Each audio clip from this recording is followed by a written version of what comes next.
Hey guys, it's Jackson here from Titanic Games, and today we're going to be continuing on with our day-night cycle from the survival game series, and we'll be finishing it up. So let's go ahead and go into our weather manager. Okay, and first thing we'll do is right-click and add our event tick. Okay, next we're going to drag off and do a sequence node, and we're going to do kind of a couple different things here. So we'll add 2 new pins because we're going to perform 4 different operations. So the first one that we'll do is we'll create a function called update sun position.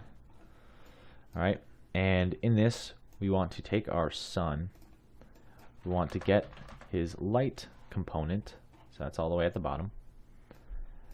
We want to set the relative rotation of it. Okay, because we're going to be rotating the sun around so that we can kind of simulate that day and night thing. Alright, so with the new rotation, we're going to right click and split it so we have these 3 values. You could also say make rotator, but I'm just going to kind of keep it condensed on this one node. Next, what we'll do is we'll take our elapsed time here, we'll get it, and we're going to divide it float by float. We're going to divide it by our seconds per day. Okay. Now, from here, what we want to do is we're going to actually collapse this to a function because we'll use this in multiple different places. So we'll right click, collapse the function, and we're going to call it get fraction of day, because that's essentially what it is. It's taking, it's getting how much time has elapsed in each day, so it's getting, the fraction of the day that's kind of passed. Okay, so we'll make this, we're going to make it pure and const. Going to open it up. We need to add a return value in here. Otherwise it won't return anything for us. So we'll say return node, hook that up right there, and there we go. File and save, close it. Now we have it. So next what we need to do is we're going to multiply float by float, and we're going to multiply this by -360, and then we're going to add 90 degrees onto it. Okay, so this is going to help us get the starting kind of position this will help us get the position for the pitch of the sun that we want based on the fraction of the day, or based on what time of day it is. Okay, so we'll plug that in. Now for the rotation Z, we're just going to set this to like a 1 hard value, so that it kind of has a bit of a angle to it as it spins through the sky. So we'll just say maybe 30. That'll be fine. Okay, then the last thing we need to do is take our sky, get it, and we need to update the sun direction. Okay, hook that up. There it is. Compile and save it. Then we can go back to the event graph and we can add that function. So we'll say update sun position. There it is. Okay, great. Next, what we're going to do is add another function here, and we're going to call this update elapsed time. Now that I think about it, we'll probably actually call this function before the update sun position, since update sun position relies on the elapsed time. So it'll be more accurate that way. But anyways, we'll just continue on. So we'll say set elapsed time here. And for the calculation, we'll take our elapsed time, we'll get it. We are going to add on the world delta seconds. So we'll say get world delta. Okay. And plug that in. So that will give us, this will get us, how much time has changed just in the game per frame kind of thing. Okay, so we can close that. And like I said, we're going to break this link, alt click it. Okay, and we're going to say update elapsed time first. That's probably more important here. All right, then we'll plug in this, and that's looking a little better. Next, what we'll do is we're going to create a function called update time. Okay, and with this function we're simply going to or let's rename it to update current time to make it a little more clear of what we're doing. So we're updating our current time here, so we'll say set current time. Okay, and what we're going to set it equal to is we're going to first get our fraction of the day. Okay. Next, we're going to take our current time and we're going to make a new struct of it. All right, because we need to do a couple little calculations here to create our time based on the elapsed time of the day. All right. So for get off the get fraction of day, we're just going to plug it straight into days, okay? Because this is quite literally the fraction of the day, so it'll tell us, what our days are. For this one, we're going to do a modulo operator. We're just going to do a modulus of 1. Okay, so that will basically take the day, divide it by 1, and then whatever the remainder is, we'll be able to use that and multiply it by 24, and that will get us our hours. Okay. And now the last thing that we need to do is take this value again, multiply it, and we're going to multiply it by the amount of minutes in a day. Okay, so you could just enter the hard value of 1440, I think that's how many minutes are in a day, or you could do another little multiplication, that will just help tell you exactly what this number means. But we'll just go with this for now because we do know what it means. We're going to do the modulo again. This time we're going to do a modulo of 60. Okay, because there's 60 minutes per hour, and that will help us get how many minutes there are. Okay, compile and save that, and there we go. We have our little function here. Now, we could, if we wanted, collapse this to a function, even this part right here, in case we ever wanted to use it somewhere else. So let's actually go ahead and do that, just for the heck of it. Collapse to a function. We'll call this determine current, or we'll call this get current time. Nah, we'll call it determine. Can't spell right now. Determine current time. Okay, and this guy will be public or pure and const, because we're not manipulating anything inside of this function. We're just getting values from it. Okay, so there we go. That's looking all right. Let's go ahead and rename the output here to just time. And awesome. So we'll go back to the event graph now, and we'll add that new function, update current time, plug it in. Now we just have one more to add. So before we add that last one, we're going to add a kind of helper function here that we'll call determine if night. Okay, and we'll add an output here that we'll just call return value as usual.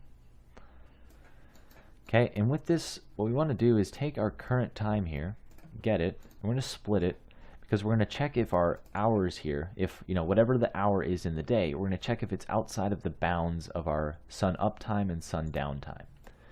Okay, so if our hours here are less than or equal to our sun up time,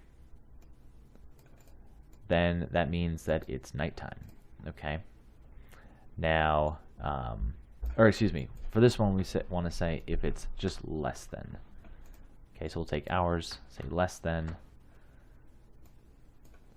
Okay, because the sun comes up at that hour, so anything less than that hour will be, night. Now for here though, we want to check if it's greater than or equal to our sun downtime, because any time at this time or greater than it will be night. So for here, we'll do an or, hook this up, plug it in, and there we go. Now we can determine if it's nighttime out. Okay. And actually, now that I think about it, I think we might actually, yeah, no, we'll just leave it like this. I was thinking it might be helpful to set is night, but now that we have this, we probably don't even need the is night variable. But we'll just go with it. Fine. We're gonna set it. We'll use this to set is night. Truthfully, it probably isn't necessary, but we've got it for now. And if we need to remove it, we can.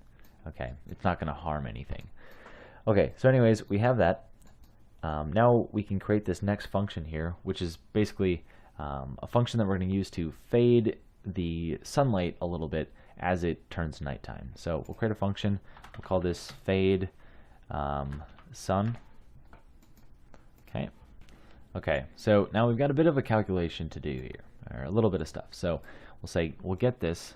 We'll say get light component. Oops. Here it is. All right, and our end goal here is we want to set the intensity. Okay. Now, I do want to say really quick that this part isn't necessary. All right, it'll completely work without it. This is just kind of a little additional detail that we can add to it. So because of that, you can completely stop right now, and everything should be just fine. So, but anyways, we'll just go ahead and continue really quick. So what we'll do is we'll take our intensity, right? We want to get the intensity from this, and we're going to add a value to it.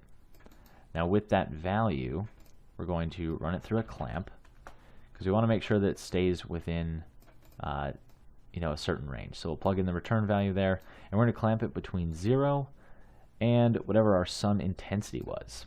Okay, so this sun intensity is essentially the value that we want our sun's intensity to be its brightest. Okay, and so that's kind of what we're trying to do up here with our intensity, right? We want to make sure that whatever our sunlight's intensity is, that we save its that intensity so we have it. Okay.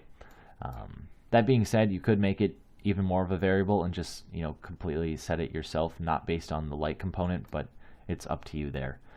Anywho, we're going to drag backwards off of here, so we're going to work a little bit backwards, but we're going to do a float times float. We got to multiply a couple things together here. So first thing we're going to multiply is we want to get our world delta seconds, because this is being updated every second, so we kind of want to, we're going to multiply a bit of the delta to give it more of that smoother kind of transition. Okay, next what we're going to do is we're going to take our seconds per day. We're actually going to do a division here, float divided by float. We're going to move this one down to the bottom, holding control click, and we're going to take this value, we're going to make it 24, so basically 24 hours per day divided by how many seconds there are per day will get us this value that we need. Okay, then we're going to take our sun intensity again, like so, multiply that, and then for this last one we're going to do a select. Okay, we're going to do a selection based on our isNight variable, so we can plug that in like that. Okay, and then we'll either choose if it's A or false, I mean, we'll choose 1. Otherwise, if it's true, we'll choose -1. Okay. I think there's also a select. This select float one works in a very similar manner. All right. But it's either way. Either way works. You can use the select float or use the select here. Okay. Okay, so this is kind of where I was talking about how the isNight function or variable might not be necessary anymore, because if we have this determine if night, it's already got this. If we make it pure const, we technically don't even need that variable. But I guess it helps to have. So, yeah, we'll